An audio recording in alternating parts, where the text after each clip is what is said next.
All right, let's take a look at section 9.2, defining general angles and using radian measures. So, to start off, an angle with the vertex at the origin starts off being in standard position. So there's the origin, and here is one side of it. That would be called the initial side. Would be on the positive x-axis. So what I just wrote there is this ray that I just wrote where the origin starts at 0 and the one part of the angle is on the positive x-axis. Over here it's negative x-axis. Alright, then to draw the other part of the angle, you will just go like this. So the angle measure, and we are going to call the angle theta, is just how far it is from where we start and where we stop. Now, keep in mind, let me draw another xy axis here. We could have the angle start at the origin and have the initial side on the x-axis, and we've only really worked with up to 180 degree angles, so this would be 0 degrees, there's 90 degrees. Over here to the left is 180 degrees, so that would be a straight line. Down here would be 270 degrees, and then if you made a full rotation, that would be 360 degrees. So in geometry, you guys really just kind of went up to 180 straight angles and did obtuse, acute, right? We could have angles that are starting right here and they go all around to there. So we might have, a 230 degree angle. Keep that in mind. Now, another thing I want to point out, angles will always start on the positive x-axis and rotate counterclockwise. So a positive angle will always move in the counterclockwise position. Counterclockwise. Where a negative angle will start in the same position, but it will move in a clockwise position. So just to see what one of those would look like, I will start right here. If it was negative 60 degrees, it would just move in the opposite direction. Alright, let's practice drawing some angles. So, always start at the origin, your vertex, with your starting side on the positive x-axis. Alright, I want a 240 degree angle. I would get used to just writing 90, 180, 270 degrees, and then all the way around would be 360. So, obviously 240 is going to be between 180 and 270. I'm not going to be super picky about this. I'm not going to measure these, but 240 would be somewhere here. It started at that initial and it went all the way around. There's our first angle. Alright, let's try another one. 500 degrees. Alright, again, we're going to start right here. If I go all the way around, oops, I just went 360 degrees. So I go all the way around. I just rotated 360 degrees. I need to go more. So if I add 90 to 360, that puts me up here at 450. So now I'm to right there. Still not quite big enough. If I rotate another 90 degrees to get back to this x-axis, that would put me at 540 degrees. That's too much, which tells me that it's somewhere right in here. So sometimes you'll see that little curly Q because you'll rotate more than a circle. Alright? And then finally we have a negative angle, which we just talked about, but again, start at the origin, positive x-axis. This time we're going to rotate the opposite direction.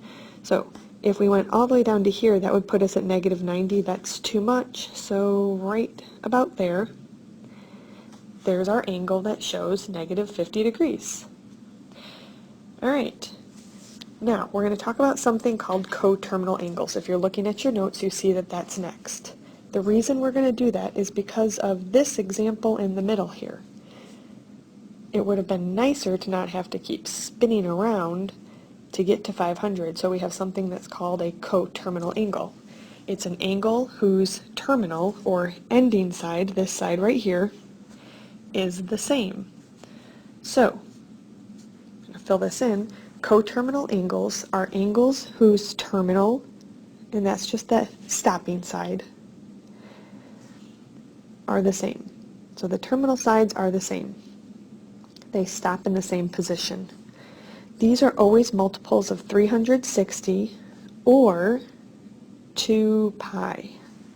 So we're going to start working with pi here in a minute. Let's try one of these. So you see first that we have an angle that is bigger than 360.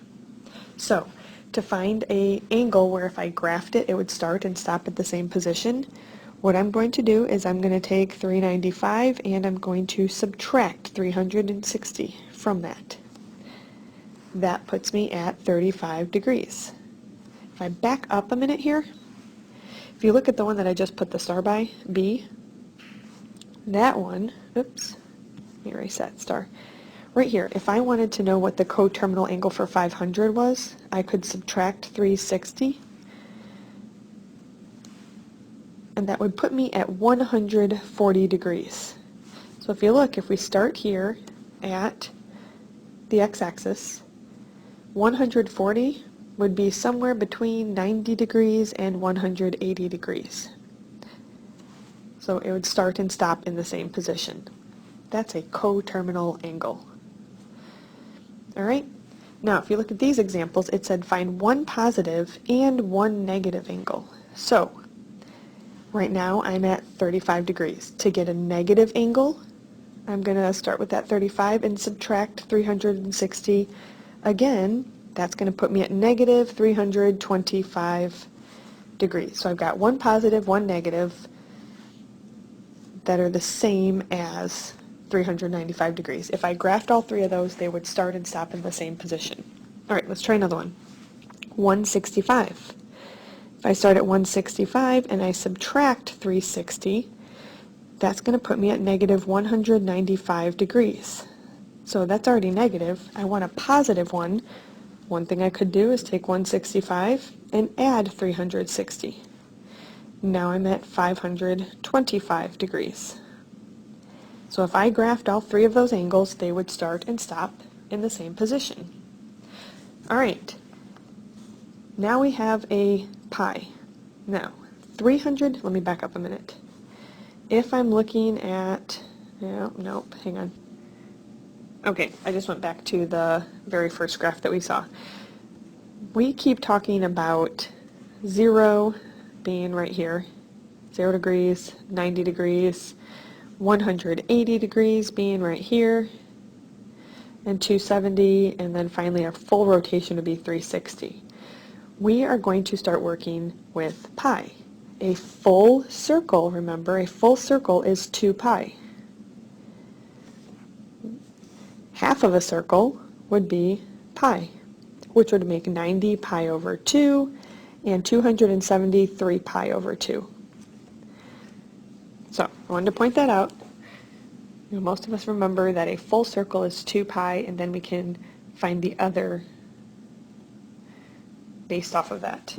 All right, so right now we're looking at an angle that is 2 pi over 3, and maybe you don't know what that looks like yet. You will. But in order to do this one, we are going to add or subtract 2 pi. We're going to still add or subtract 360, just with a different format.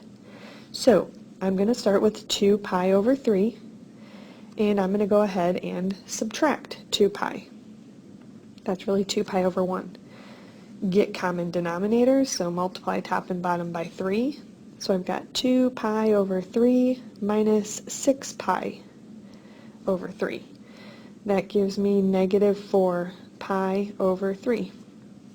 Negative 4 pi over 3 is coterminal with 2 pi over 3. Those two angles would look exactly the same.